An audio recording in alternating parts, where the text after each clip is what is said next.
Salut tout le monde! Aujourd'hui, on va parler de pellicules ensemble parce que, en fait, tout simplement, ça m'est arrivé récemment. J'ai des pellicules, ça revient de temps en temps, mais moi, c'est vraiment par cycle, par saison.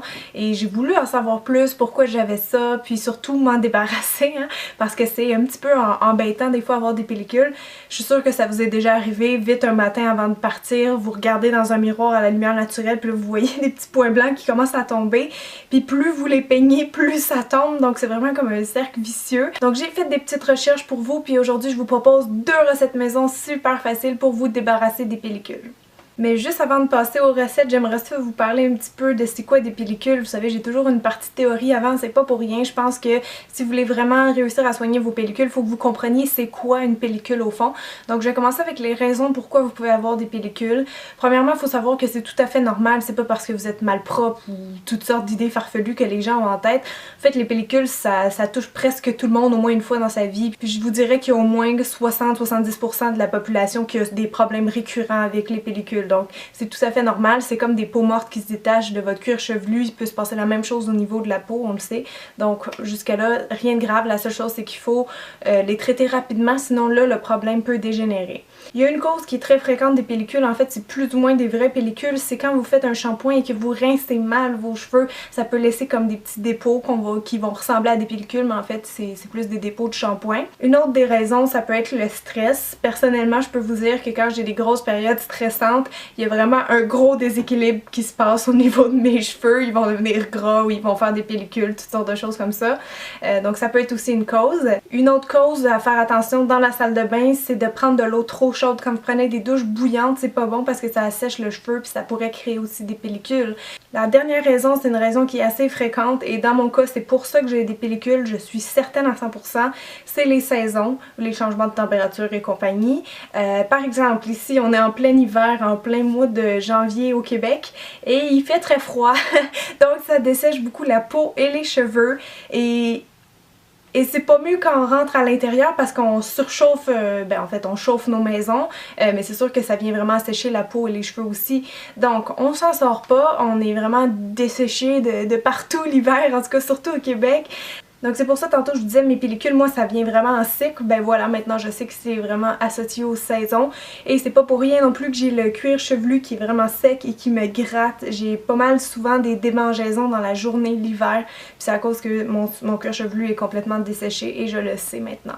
Donc maintenant j'espère que vous comprenez mieux pourquoi vous avez des pellicules. Maintenant autre chose très importante à savoir, c'est qu'il existe 2 types de pellicules. Vous avez les pellicules sèches et les grasses qui sont différentes. Les 2 provoquent des démangeaisons. La différence majeure entre les 2, c'est que les pellicules sèches, c'est parce que vous avez le cuir chevelu sec. Et les pellicules grasses, c'est probablement aussi parce que vous avez le cuir chevelu qui est gras. Donc les pellicules sèches, c'est le type de pellicule que moi j'ai de temps en temps. C'est des petites pellicules blanches, comme des petits flocons de différentes grosseurs qui vont tomber dès qu'on peigne les cheveux ou qu'on joue un petit peu, ça va tomber en petite neige. Puis ça, dans le fond, pour vous expliquer comment ça se passe un peu les pellicules, c'est que quand vous vous grattez, justement, votre cuir chevelu est irrité, ça crée une division des cellules de l'épiderme qui est trop rapide. Donc quand on a des pellicules, le cycle raccourcit et ça c'est pas bon parce que ça devient un cercle vicieux. C'est pour ça que je vous dis qu'il faut les traiter vite les pellicules. Et pour ce qui est des pellicules grasses, en fait c'est des pellicules qui vont être plus rondes, peut-être un peu plus grosses aussi, qui vont être plus jaunâtres, qui peuvent même s'accumuler comme plus en croûte sur les cheveux. Ça va causer des démangeaisons aussi, mais la grosse différence c'est que votre cuir chevelu sont plus gras. Donc maintenant j'espère qu'avec vous j'ai été capable d'identifier la raison de vos pellicules et votre type de pellicule. Maintenant pourquoi il faut traiter les pellicules à part le fait qu'on trouve ça laid. C'est pas bon parce qu'en fait les pellicules, quand vous en avez, quand vous avez des démangeaisons et tout, ça crée un terrain qui est favorable pour le développement des micro-organismes comme les bactéries et les champignons. C'est là que le problème peut devenir très grave. Vous savez, les gens qui essayent toutes sortes de shampoings, Head & Shoulders et compagnie, puis qui s'en sortent pas avec les pellicules, ben là c'est parce que le cycle est vraiment court puis vous avez peut-être une bactérie qui est là-dedans, donc il faut aller la tuer. Pour ça vous avez 2 choix, soit vous allez avec des produits en pharmacie qui ont des ingrédients médicinaux dedans. Je pense entre autres à la marque Ducré qui offre beaucoup de traitements très spécifiques pour les cheveux gras, donc ça faut juste en parler à votre médecin ou dermatologue, etc. Puis ils vont vous conseiller là-dessus. Mais sinon, si vous voulez commencer par une alternative moins coûteuse et tout aussi efficace, sinon plus, tout dépendant quel produit vous avez essayé par le passé, je vous propose à l'instant mes 2 recettes maison. Alors ma première recette, elle est à base d'ail et d'huile d'olive. Et là, je vous vois déjà faire des grimaces. Oh non, qu'est-ce que c'est ça? Ça a l'air complètement fou ce que tu nous proposes, Cynthia. Mais ça fait quoi, 2 ans que vous me suivez sur YouTube? À chaque fois que je vous propose des recettes maison, vous me dites toujours que ça marche. Donc je pense qu'on a établi un certain lien de confiance. Et franchement, ça fait un peu peur la gousse d'ail, mais faites-moi confiance. J'ai osé le faire. J'ai trouvé cette recette-là sur internet, puis tout le monde disait que ça marchait. Je l'ai essayé, puis franchement, ça marche ultra bien. Donc j'aimerais ça que vous l'essayiez vous aussi puis que vous me dites si ça a marché aussi bien pour vous. Donc pourquoi l'ail? Vous savez, en fait, l'ail, on dit souvent d'en manger l'hiver ou quand on est malade parce que ça tue les bébites, ça tue les microbes, les bactéries, etc. Donc c'est un peu la même chose pour les pellicules. Si vous avez un gros problème de pellicule, que c'est des champignons ou des bactéries sur votre tête, ben à ce moment-là, l'ail peut contribuer à les tuer. Donc c'est pour ça. Donc tout ce que vous avez à faire, c'est de prendre une gousse d'ail, là, pas besoin de prendre tout ça, juste une petite partie à l'intérieur, une petite gousse d'ail que vous allez venir écraser, vraiment hacher pour faire comme une pâte. Et ensuite, vous allez m'ajouter une cuillerée à thé d'huile d'olive. Vraiment juste un petit peu.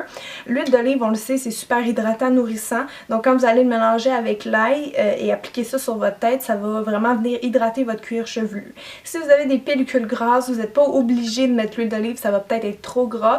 Mais pour les pellicules sèches, moi j'ai mélangé les deux et c'est génial parce que ça calme aussi les irritations.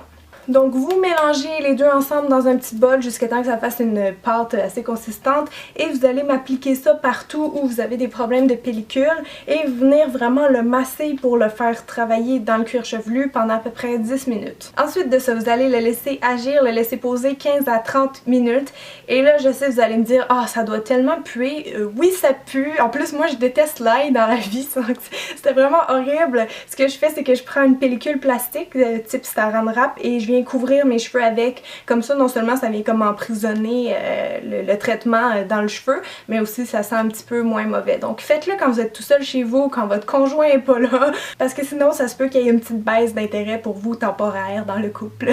Donc quand vous avez terminé votre temps de pause, vous allez aller dans la douche, rincer ça et faire un shampoing. Et là faites attention de bien rincer le shampoing pour pas laisser de résidus. Et croyez-moi, une fois que vous allez avoir fait votre shampoing, l'odeur va être complètement partie. C'est juste sur le coup du traitement que ça pue. Et là, vous allez sortir de la douche, vous allez aller dans votre miroir faire ça, puis vous allez faire waouh, il n'y a plus de pellicule! Et là, ça, c'était vraiment ma réaction à moi parce que j'étais étonnée quand une seule fois, un seul traitement, juste 10-15 minutes, j'avais réussi à me débarrasser de toutes mes pellicules. Mon cuir était vraiment propre, en santé. Et on disait aussi sur internet que si ça marche pas après une fois, vous allez voir des résultats après 2, 3, 4 fois maximum. Donc c'est un traitement que vous pouvez faire une fois par semaine ou vraiment dès que vous en sentez le besoin. Comme là, moi ça l'a comme calmé un peu parce que justement ça a peut-être tué une bactérie ou réduit mon cycle. Donc j'ai plus besoin de le faire. Mais c'est sûr que ça va revenir parce qu'il reste encore au moins un mois d'hiver au Québec. Donc je vais sûrement avoir besoin de le refaire. Donc ça, c'est vraiment ma recette préférée naturelle pour lutter contre les pellicules. Maintenant, j'en ai une deuxième à vous proposer qui marche aussi très bien et c'est en utilisant du vinaigre de cidre de pomme. Et ça, vous pouvez trouver ça en épicerie, ça coûte seulement 2$. En tout cas, cette bouteille-là, elle m'a juste coûté 2$. Donc c'est vraiment super abordable avant de passer à des traitements en pharmacie qui coûtent cher. Le vinaigre de cidre de pomme, ça a beaucoup de bienfaits en cosmétique pour la peau ou les cheveux. Puis ça aussi, ce qui paraît, ça aide à tuer les bactéries qui feraient les pellicules. Donc vous pouvez vraiment faire la même chose que l'autre recette, mais encore plus simple. Vous allez juste prendre ce vinaigre-là, le mettre sur vos cheveux ici partout, puis venir frotter ça pour que ça agisse à peu près 5-10 minutes. Et après, vous pouvez le laisser poser jusqu'à une demi-heure max. Bon, là, même chose, le vinaigre de cidre de pomme, ça pue, hein, s'il vous plaît. Donc, encore là, je vous suggère le petit recouvrement avec du Saran Wrap. Mais même chose, quand vous allez le rincer, faire votre shampoing, ça sentira plus, promis. Donc ça aussi, en le faisant une fois, moi j'ai eu des bons résultats. J'ai vraiment l'impression que ça rend le cuir chevelu plus sain et plus frais. Donc je vous suggère d'essayer ça aussi si l'autre recette n'a pas marché pour vous. Donc ça aussi, vous pouvez le faire vraiment dès que vous en sentez le besoin, à chaque lavage, comme vous voulez. Vous pouvez toujours terminer avec le vinaigre de cidre de pomme en eau de rinçage. Comme ça va comme éliminer le reste de résidus de shampoing, etc. Moi personnellement, tantôt c'est ça que j'ai fait. Je l'ai même pas fait comme en massage. Ben je pense que je l'ai laissé 5 minutes. Après ça, j'ai rincé, puis j'en ai mis dans mon eau de rinçage, puis Puis franchement, là, il y a aucune pellicule dans mes cheveux, donc je suis très contente. C'est super efficace, ces 2 recettes-là.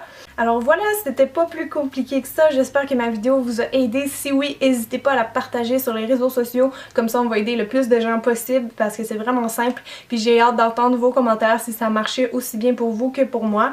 Dernière chose avant de partir, ma prochaine vidéo que je vais faire sur les cheveux, ça va être aussi une autre recette maison naturelle, mais pour donner de la brillance aux cheveux et ça marche encore une fois super bien. Je suis bluffée comme on dit en France.